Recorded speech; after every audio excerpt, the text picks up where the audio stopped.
Hey everybody, hope y'all are having a good night.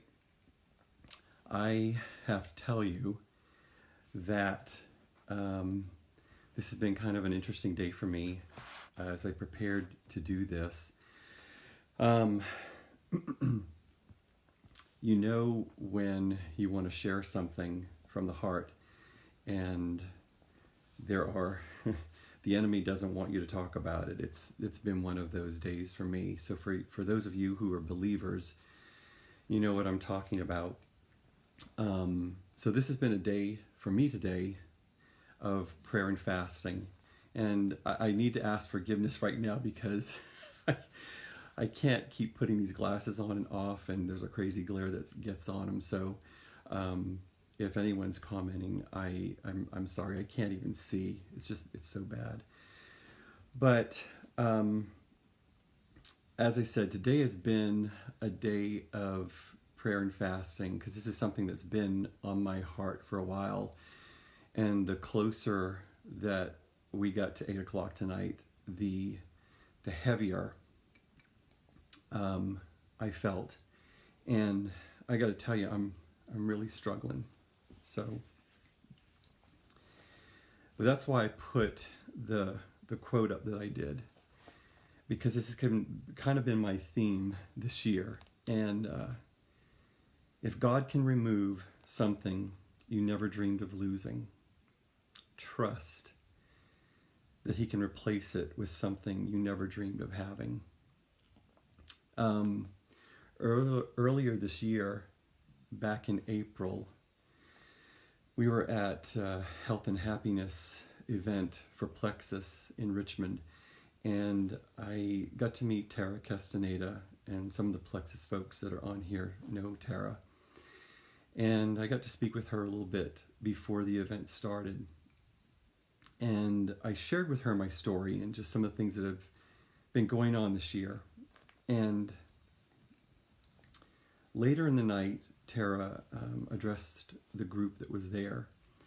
And she was talking about, how she meets so many people and how Plexus and this business and the products have changed people's lives. And she looked over at me and gave a little wink, and she said, I met this guy recently, and she told my story. And I told her when we were in Vegas recently at the convention that when she was telling my story, I felt myself getting hot. And there wasn't anybody else in the room other than maybe a couple of other folks in Ashley's team that really knew who she was talking about. And it wasn't that I was embarrassed, but it was that I was hearing someone else talk about my story. And it was at that point that this started to grow in me that I needed to share, things that have gone on in my life this year. And I have shared with, a few close friends and privately things that have been going on. And maybe people have connected dots, and that's fine.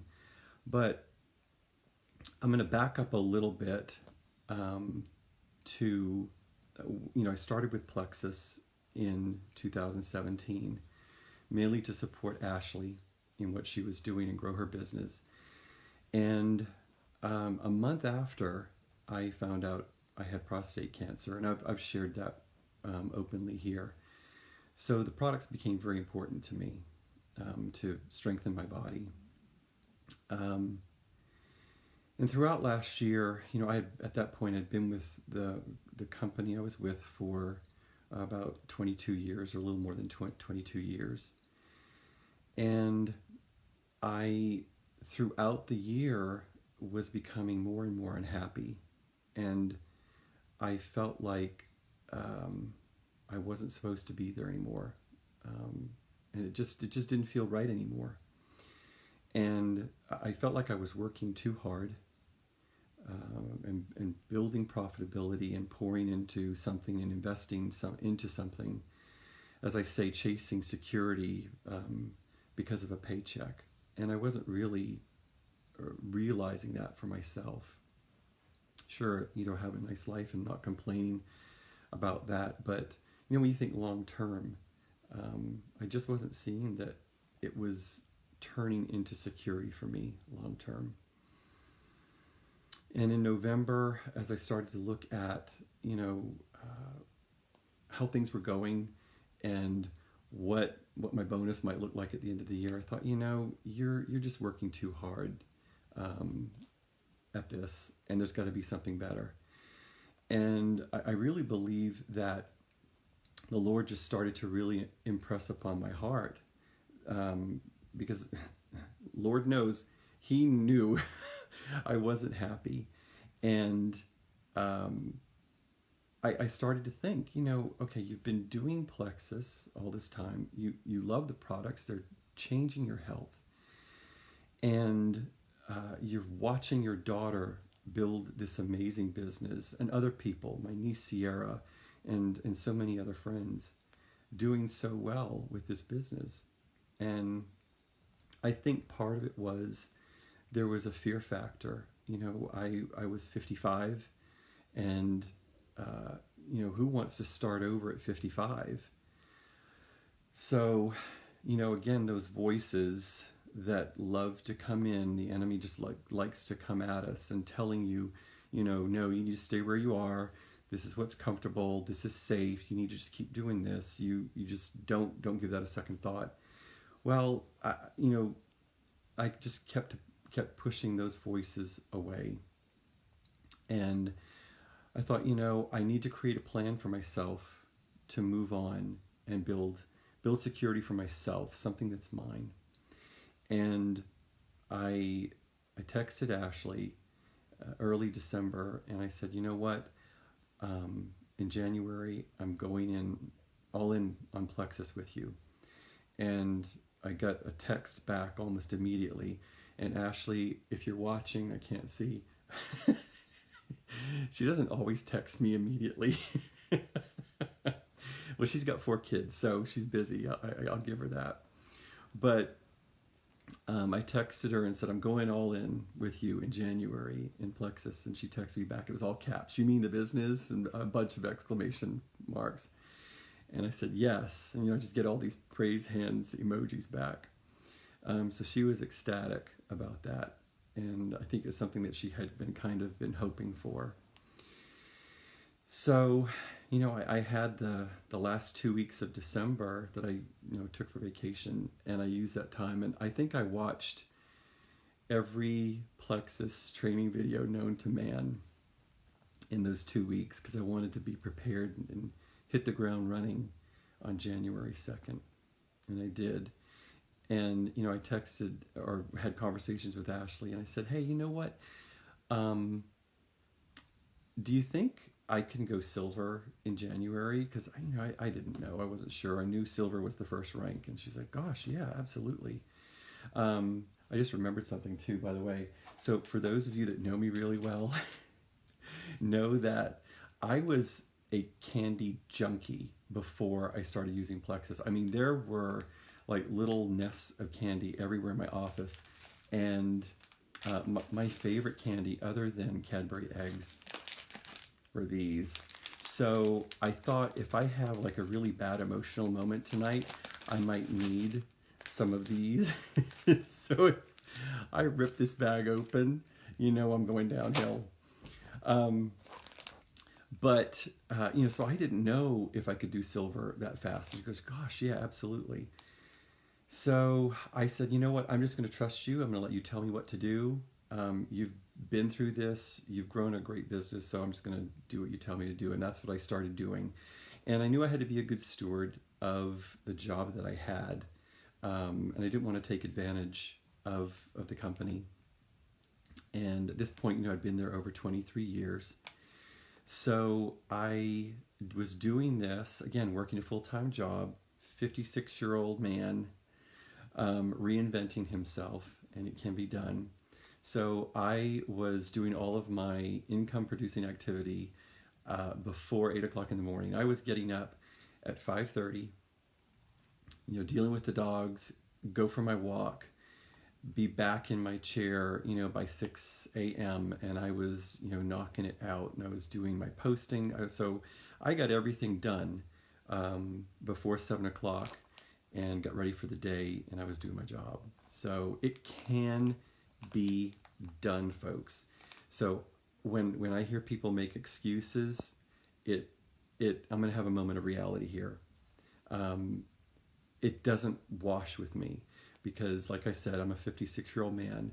I was working a full-time job, covering 3 states, and I was working this business before 7 o'clock in the morning and after 5 o'clock at night. So it can be done, and I was beginning to grow my business, so it can be done. So back to being humble and nice.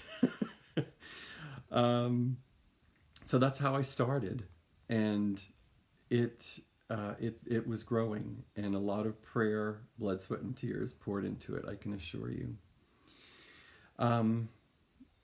So here comes the fun part. As I said, at this point, I'd been with my company for 23 years, and a very successful career. And at the end of February, we were informed that the division we were in was being restructured. And it all happened very quickly. And I won't go into the details of how everything played out because I don't think that's necessarily fair to them. But within a couple of weeks, we were down to the wire and going to find out if for myself, I was going to have a place in this new structure after 23 years. And we had been given a couple options, but I was going to play this out and see how it went because, again, I'd invested 23 years. Well, the Monday or the week that everything was going to really be finalized, friends were receiving calls, and that started on Monday, and offers were being made. Monday went by, so there's a little bit of, panic going on. I wasn't sleeping. Tuesday goes by, panic heightens a little bit. Everybody is just kind of freaking out. And Wednesday comes, and, so all of this is going to be finalized before the end of the week. And so it's Wednesday. And,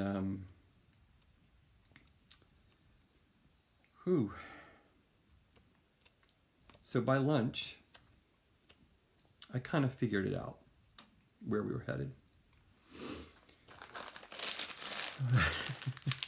Need a skill. So by lunch, I kind of figured out where we were headed.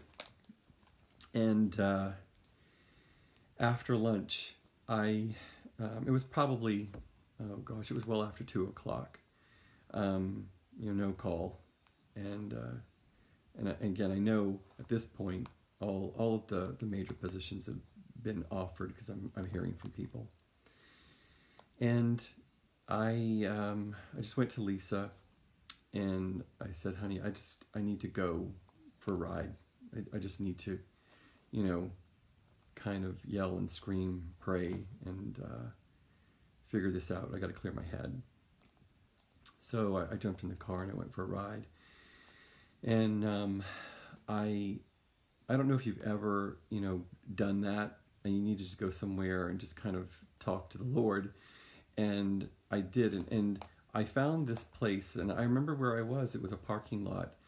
And I'm somebody that parks my car in Egypt anyway, just because people ding cars and I don't like that. So I was parked way off by myself.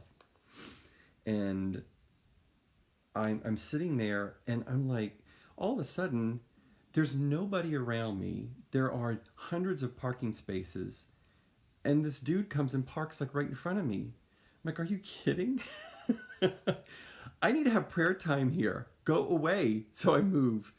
And then someone comes and parks next to me. And I'm like, okay, this is crazy. Well, anyway, I finally get, where I'm alone. And I'm telling you, I knew where we were headed. And I saw this 23-year career just, slipping away. And I read something recently that Corrie ten Boom said. And she said, hold everything in your hands lightly. Otherwise, it hurts when God pries your fingers open. And I was holding on to that 23-year career. I was holding on tight. And in those few minutes in that car, I just let it go as much as I could. But I was just crying out to God, why? Why? Why is this happening? And, going back to what I said earlier and what I'm going to post with this video, if God can remove something you never dreamed of losing, trust that he can replace it with something you never dreamed of having. So I got to tell you, I walked through a pretty dark time that day. And, I was just crying out to the Lord. And my son called me. Lisa knew where I was, and she knew I just needed to work it out. And my son called me and asked me what I was doing. And I said, I'm just kind of sitting here praying and crying. And he said, come by, we want to pray with you. So I went by their apartment. And he and Jeanette laid hands on me and prayed with me. And I walked away and came home. And that point just had a lot of peace.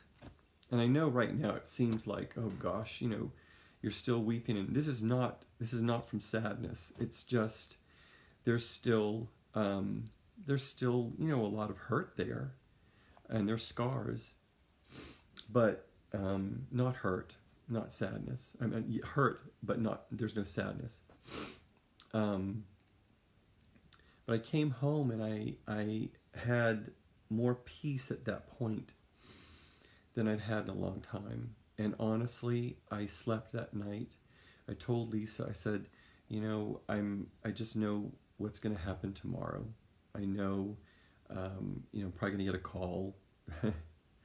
It's over. Sayonara. So I was prepared for that. I got an email that confirmed I was going to have a conversation the next day. But there's something so great about when you just trust the Lord and you say, you know what, here it is. Like Corrie ten Boom said, stop holding on so tight. And there's something to be said when you just tell the Lord, I don't know what you have for me. I don't know where this is headed. I don't know what to expect, and I'm scared to death. And you just give it to him. And I slept better that night than I had, all week and through the whole process. And I got up the next morning, had the call, and it was, calm. I knew, what to expect, and it was over. It was over. 23 and a half years.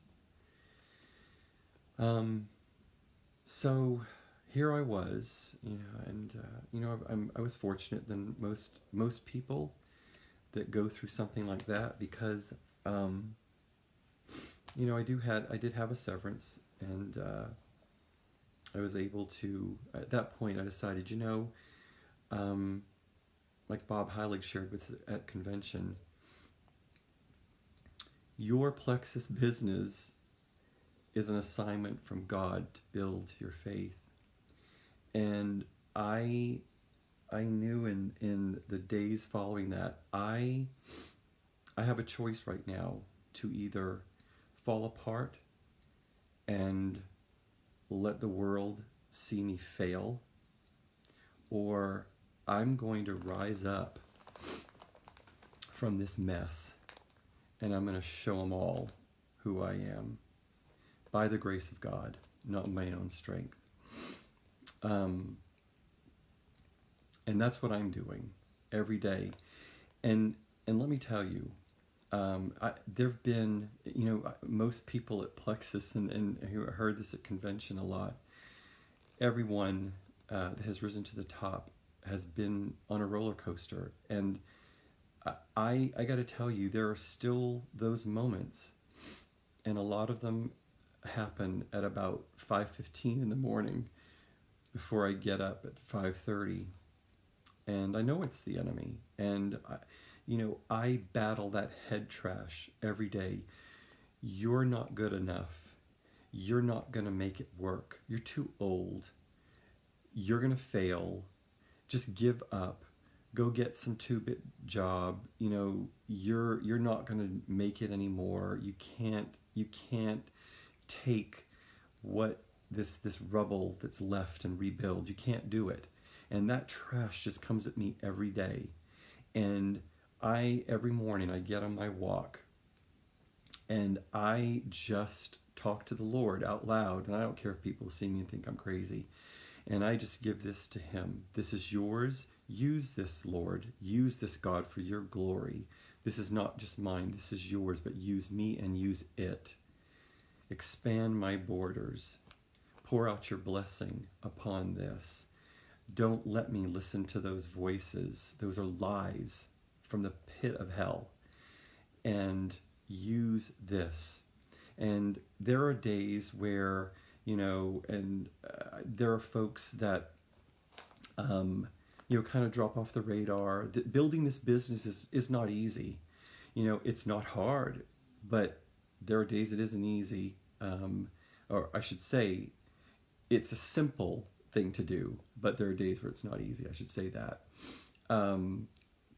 Just because of the stuff that you go through building it, and every Plexus person that's watching me right now gets it.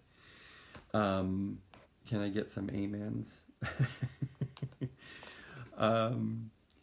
But I'm on this path and reinventing myself by the grace of God at 56.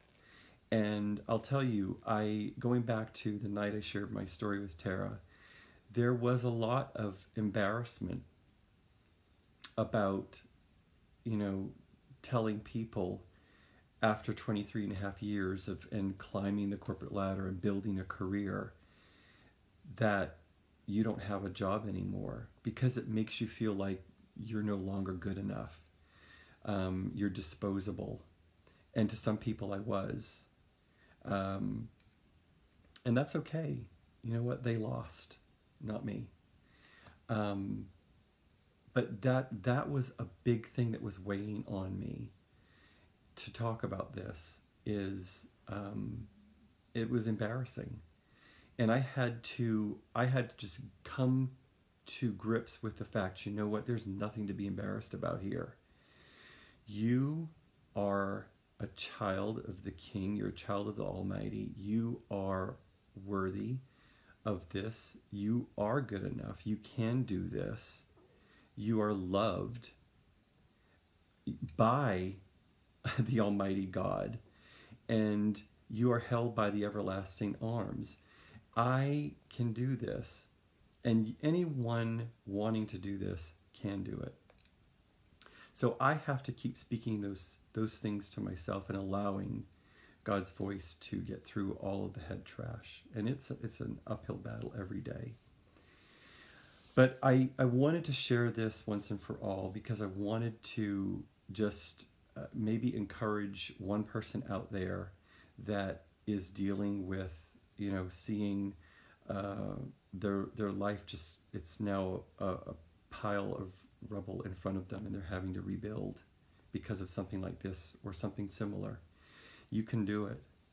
It can be done. And I am thankful that God brought this business into my life. And I shared with someone, Abby, and Abby, gosh, forgive me, I can't remember your name. I don't know if you're watching. But I shared this with her at convention, and we were talking. And it didn't even dawn on me until we were in that conversation. And, I don't hold any bitterness towards my company over this. I did for a few minutes. And there are some things that I'm still, every now and then I come across remnants of the old life. And another thing that Bob Heilig said is that, your new life is going to cost you your old one. And in a way, I was still holding on to some things. And I found, some awards and trophies last night, and gifts, from, my 20-year anniversary, and, manager of the month, the different awards. And those were just, they were albatrosses, and I had to get rid of them. And they were gotten rid of this morning, because I need to clear that old life out. It's gone, and it's not coming back. And those things don't mean anything anymore. They don't. But I want to encourage anyone that is going through this. And as I was sharing the story with Abby that night at convention, as I said, I don't hold any bitterness, and I'm thankful to my company for the 23 and a half years that I had.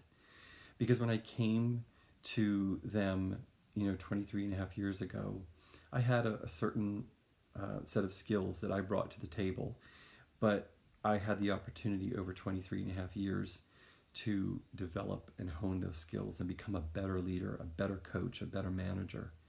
And so I'm thankful that I had that opportunity. And those 23 and a half years gave me the time right now that I needed to focus on this and build this business. So I'm thankful for that. And I am today truly moving on.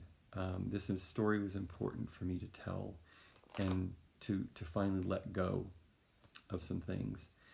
But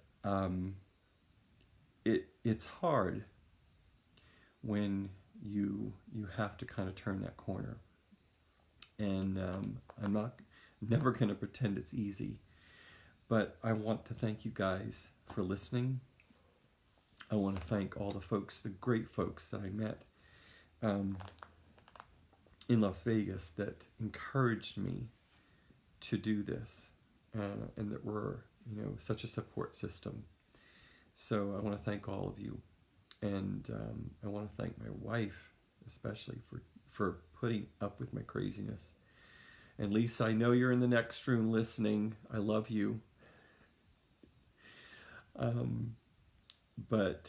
And Ashley also for her leadership now. Lisa posted recently that for over 18 years, she put a picture up of Ashley and myself together at convention, that for over 18 years, I was the one that guided her.